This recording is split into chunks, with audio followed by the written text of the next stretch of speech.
impairment, vertigo, lethargy, and rebound insomnia. So rebound insomnia is like once they stop taking the drug or the drug is out of their system, they will be awake. So instead of them being like, oh, I got to take a nap, I'll take my benzo, they're going to be like, whoa, I can't sleep. So that's another nursing implication that we can tell them, remember. So we have 5 different benzodiazepines here, from long-acting with diazepam, clonazepam, intermediate-acting, alprazolam, I'm probably not saying this correctly, lorazepam, and then short-acting is midazolam. So you see how they all ended am, or so these ones end in lam, these end in pams. Just something you can remember. Benzodiazepine, am. So over here with your long-acting diazepam, it can be used for anxiety, sedation, and anesthesia adjunct. So again, can be given with anesthesia. It's also used as an anticonvulsant. So this is like the #1 drug that they will give for uncontrollable seizures. So status epilepticus, and it also can be given as a skeletal muscle relaxant. Blah, I cannot talk. So I'm sure that this is probably similar, but that's all the information that Ms. Rochester gave us on our PowerPoint slide. Over here, we have our intermediate acting. So these drugs over here are long acting. They're going to last for a while. These are not going to last as long. We don't have any more specific information about that, but there they are. And then for our short acting, midazolam, which is Versed, that's the brand name of that. It's short acting. It can be used for moderate sedation, amnesia, and it can also help reduce the anxiety, and it does not stay in the system for long. So remember, we have our long-acting diazepam and clonazepam, which are Valium and Klonopin. Those are the brand names. And then alprazolam and lorazepam, which are Xanax and Ativan brand names. And then midazolam, which is Versed. Those are your benzos. For non-benzo hypnotics, we have zolpidem. I'm not saying that right. Zolpidem? I don't know. It's Ambien. You know Ambien. And then Zalpolin. I don't know how to say this. That's Sonata. You've probably seen commercials for this. They're for insomnia primarily. There is a controlled release version of Ambien available. It may induce sleepwalking. This is one of those drugs that a lot of people will blame, like, oh, I chopped up my neighbor with a hatchet and I killed my wife. I was taking Ambien. I didn't know what I was doing. I was sleepwalking. There's a lot of court cases about it. If you want to, you can Google it. I Googled it while we were in class, but it can induce sleepwalking. So that's a nursing implication for you to tell your patient. They have found that they need to use lower doses in women and the elderly when taking Ambien. So another thing to just remember.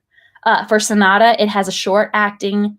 It is short acting. It has a short half-life, and this drug that the patient can take if they need a rise within 4 hours. So like if they need to wake up at 6 a.m. and it's 1 o'clock in the morning, they can still take it because it's going to stay in their system for a very short period of time. When a patient is taking a benzodiazepine, their toxicity is a possibility. So it can lead to a coma, which is somnolence. I'm not saying that right, but there's that word. Confusion, diminished reflexes, but it does not cause hypotension or respiratory depression. So the treatment for that is flumazenil, which is romazicon. I'm not saying that correctly, but whatever. In general, all benzodiazepines will have interactions with alcohol, opioids, and muscle relaxants, which those are also depressants of the central nervous system. So you're not going to want to give alcohol, depresses the system, as well as lorazepam, because they're both going to depress the central nervous system. You can also not let your patient have grapefruit or grapefruit juice. Remember, this is one of those things where grapefruit or the drug is going to be fighting over those receptors, and the grapefruit's going to win, so the drug's not going to win. So nursing implication, no grapefruit juice. Now we have barbiturates. There's only one that we need to talk about. Barbiturates, it's phenobarbital. Phenobarbital. I should know how to say that, whatever. It is habit forming, and it's got a very low therapeutic index. This is going to be something that we need to know. for the test, it's 10 to 40 mcg. I think that's micrograms. I don't really know. mcg, 10 to 40. If it's less than 10, they will have subtherapeutic effects. So they may still have a seizure. If they have more than 40, they're into toxic levels, and they may have too much. They have too much drug in their body, so it may be like, whoa, like really, really out of it, really sedated or whatever. So phenobarbital is long-acting. It's prevention. It can prevent tonic-clonic seizures as well as fever-induced convulsions.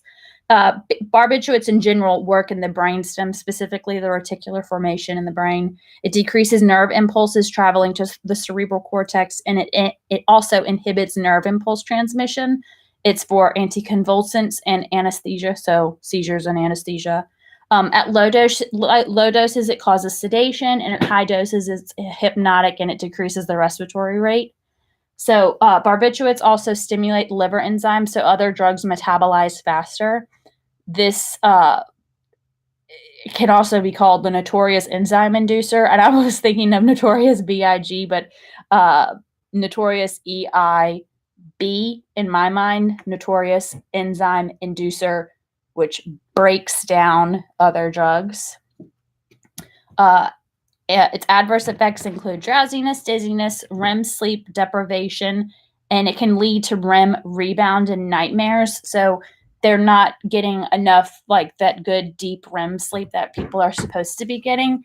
But once they're off the drug or the drug is out of their system, they can experience REM rebound, which they get too much deep sleep like that and can lead to nightmares, which can freak the patient out. So it's something that you can remember to teach the patient. It's a nursing implication. It can also lead to paradoxical restlessness and excitement. So instead of sedating the patient and calming them down, it could actually make them like wild and crazy and excited.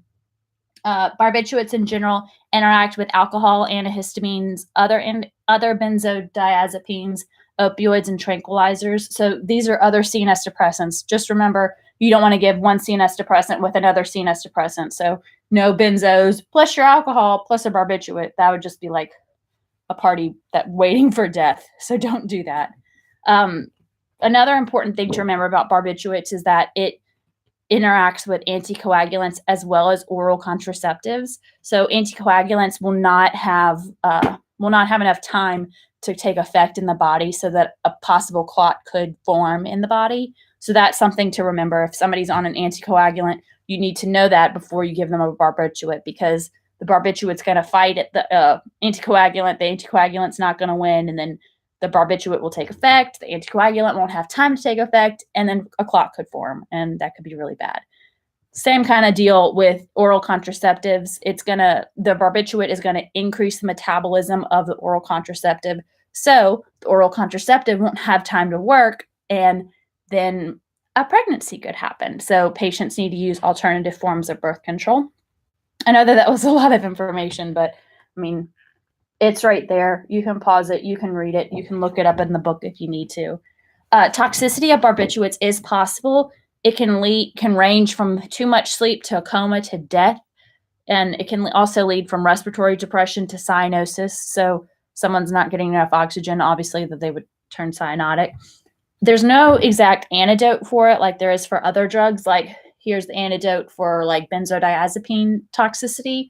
They would just typically give the patient activated charcoal to help absorb the barbiturate in their body and their stomach, and so that it wouldn't be like absorbed into their bloodstream or whatever.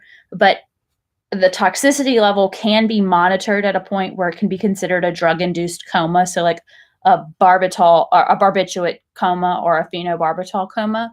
So this is something that that doctors can do to patients that are having a lot of seizures, like seizures that are nonstop, not like having any breaks between them. They can put them in a drug-induced coma with phenobarbital or another barbiturate, and then it's considered toxic, but it's not like toxic where they're going to die. It's toxic where we're watching them closely, making sure that they're not getting too much or too little, but the seizures are stopping. So that's pretty much it for the CNS depressants. Remember, we have benzodiazepines and barbiturates, and then there's some non-benzo hypnotics. Here are your method of action, what it's for, what it's indicated for, adverse effects and interactions of benzodiazepines, as well as the toxicity, the antidote for benzodiazepine. Then you also have the non-benzo hypnotics right here, and then barbiturates, how it works, what it's for, what happens if like adverse effects of it, interactions with barbiturates, and then what happens if there's a toxic